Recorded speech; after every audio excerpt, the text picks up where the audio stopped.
Assalamualaikum warahmatullahi wabarakatuh. Berjumpa lagi bersama saya, Ibu Ani Farida. Kali ini dalam pembelajaran daring mata pelajaran fikih kelas 6 semester 1. Sebelum memulai pelajaran, marilah kita berdoa bersama. Berdoa, hai. Bismillahirrahmanirrahim. Raditu billahi rabba wa bil islami dina wa bi Muhammadin nabiyya wa rasula. Rabbi zidni ilma warzuqni fahma waj'alni minal muslimin. Rabbi shrah li sadri wa yassir li amri wahlul 'uqdatam min lisani yafqahu qawli. Amin ya rabbal alamin. Ini kita akan tentang materi memilih binatang yang halal dan menghindari binatang yang haram.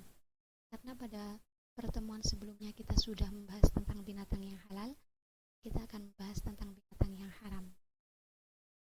Pada subbab binatang haram yang akan kita bahas yaitu A. Pengertian binatang haram, B. Jenis-jenis binatang haram, C. Menghindari mengkonsumsi binatang haram, D. Akibat mengkonsumsi binatang haram, E. Hikmah menghindari mengkonsumsi binatang haram.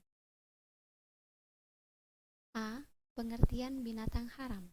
Binatang yang haram adalah semua jenis binatang yang tidak boleh dimakan oleh umat Islam. Ketentuan tidak bolehnya ini karena adanya suatu dalil yang menerangkan keharamannya baik itu di dalam Al-Quran maupun di dalam Sunnah Rasul. Berikut Quran Surat Al-Maidah ayat 3. Bismillahirrahmanirrahim. Hurrimat alaikumul maitatu waddamu wa lahmul khinziri wa ma uhilla li ghairillahi bihi wal munkhaniqatu wal mawqudatu wal mutaraddiyatu wan nasihatu wa ma akala sabu illa ma dhakkaitum wa ma dhubiha 'alan nusub, yang artinya diharamkan bagimu memakan bangkai, darah, daging babi dan daging hewan yang disembelih bukan atas nama Allah, yang tercekik, yang dipukul, yang jatuh, yang ditanduk, dan yang diterkam binatang buas, kecuali yang sempat kamu sembelih, dan diharamkan pula yang disembelih untuk berhala. Jadi, menurut keterangan surat Al-Maidah ayat 3 ini, kita diharamkan memakan bangkai. Apa itu bangkai? Ya, bangkai adalah semua binatang yang matinya tidak wajar tanpa proses penyembelihan. Dan bangkai di sini macam-macamnya, ada al-munkhaniqatu yang matinya karena tercekik, al-mauqudatu yang matinya karena dipukul dengan tongkat atau sejenisnya, al-mutaraddiyatu yang matinya jatuh dari tebing yang tinggi yang menyebabkan hewan tersebut mati. Kemudian ada an-natihatu yang ditanduk hewan lain dan yang diterkam binatang buas. Itu semua hukumnya haram karena tanpa proses penyembelihan. Tapi kecuali yang sempat kamu sembelih. Namun jika masih ada tanda-tanda kehidupan kemudian kalian sempat untuk menyembelihnya, hukumnya menjadi halal. Namun jika sudah tidak ada tanda-tanda kehidupan, maka itu sudah menjadi bangkai dan hukum untuk dikonsumsi menjadi haram. Kemudian diharamkan pula memakan darah. Darah dimaksud adalah darah yang mengalir. Ketika proses penyembelihan, ada beberapa orang yang menampung darahnya kemudian dimasak, dedeh atau sareh. Itu hukumnya menjadi haram dimakan. Kemudian ada daging babi dan juga hewan yang disembelih bukan atas nama Allah atau ditujukan untuk berhala, itu juga hukumnya haram untuk dimakan. Namun ada pengecualian bangkai dan darah yang hukumnya halal dimakan, seperti dalam sabda Rasulullah, "Uhillat lana maitatani wa damani fa ammal maitatani fal hutu wal jaradu wa ammad damani fal kabidu wat tihanu", yang artinya kami dihalalkan dua bangkai dan darah.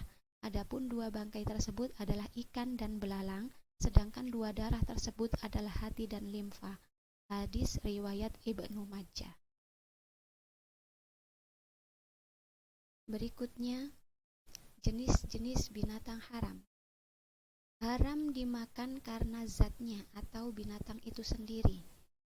Yang pertama ada anjing, kedua babi, ketiga binatang yang bertaring yang dengan taringnya dia memangsa mangsanya, baik itu yang bertaring jinak maupun yang bertaring liar.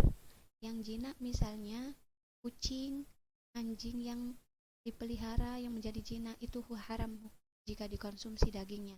Dan yang bertaring liar misalnya macan tutul, serigala, kemudian harimau, singa, itu haram hukumnya dikonsumsi.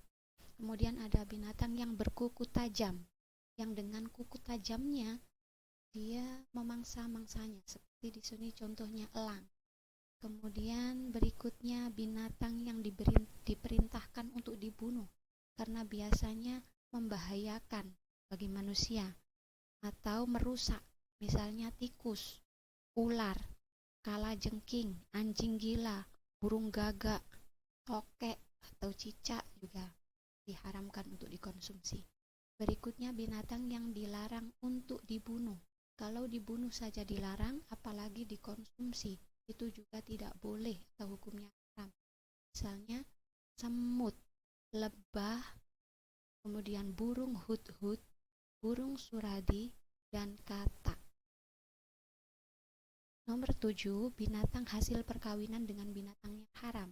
Misalnya di sini ada kambing, kemudian dikawin oleh anjing, maka keturunannya campuran dari anjing dan kambing tersebut, meskipun bentuknya mirip dengan kambing, itu tetap hukumnya menjadi haram karena percampuran dengan binatang haram. Yang kedelapan, binatang yang menjijikkan. Ukuran menjijikkan di sini adalah ukurannya bangsa Arab.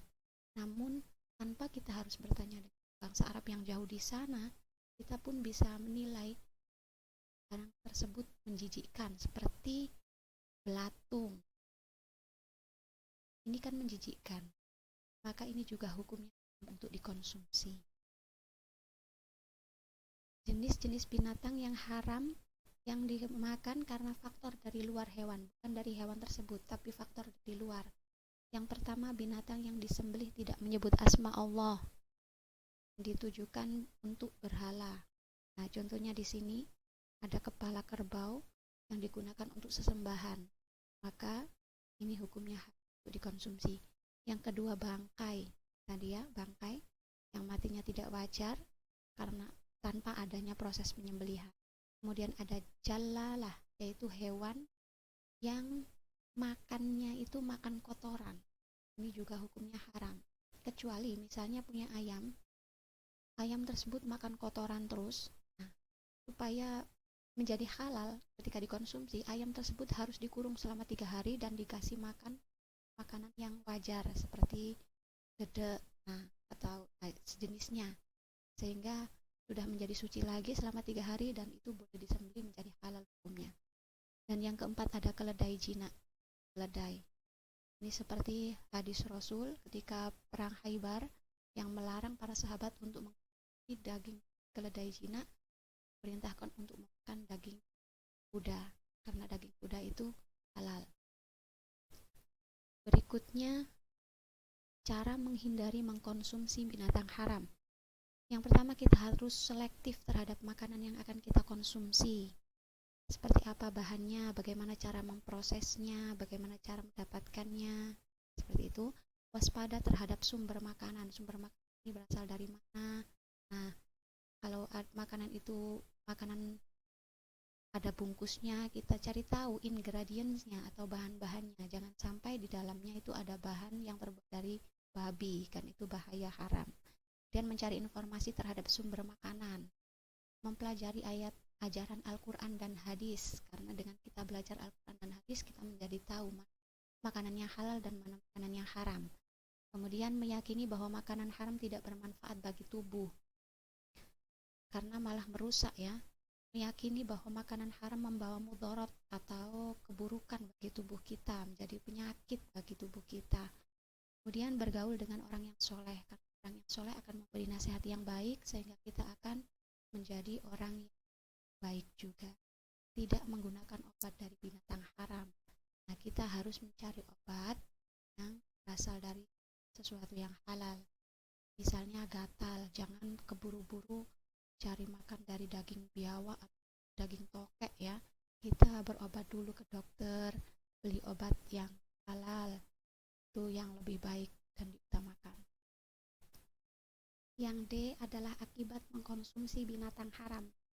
Yang pertama, merusak organ tubuh.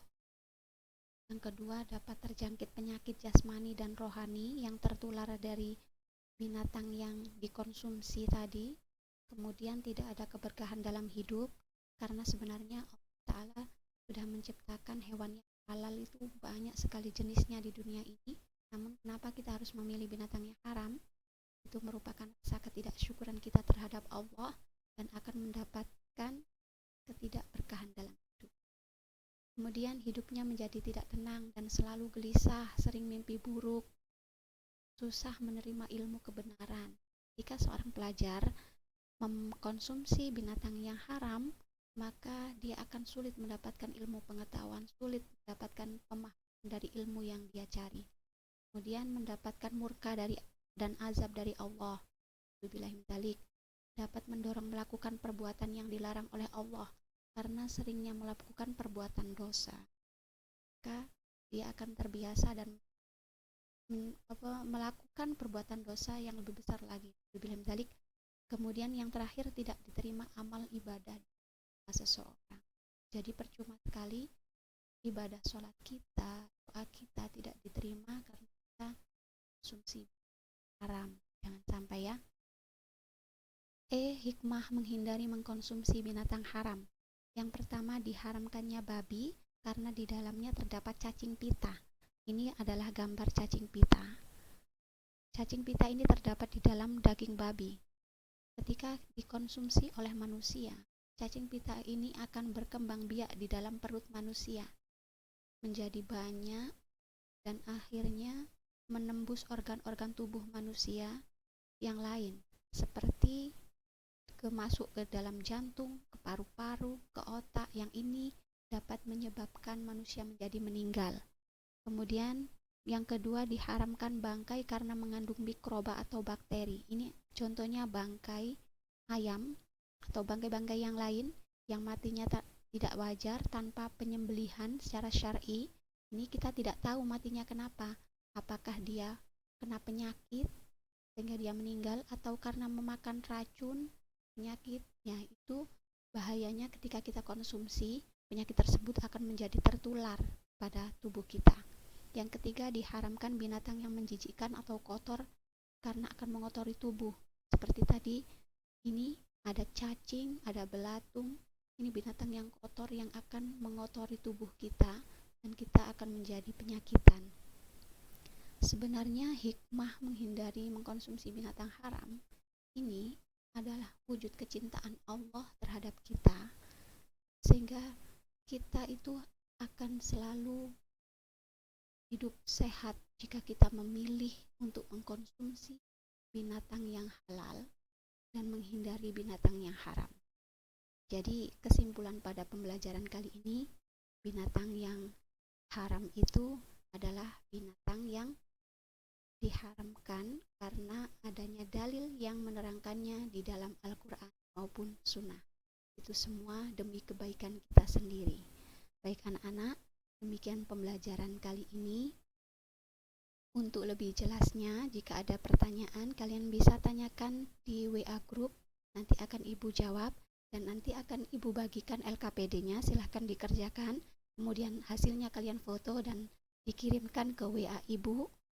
Nah, demikian pembelajaran kali ini. Ibu akhiri sampai di sini. Wabillahi taufik wal hidayah. Wassalamualaikum warahmatullahi wabarakatuh.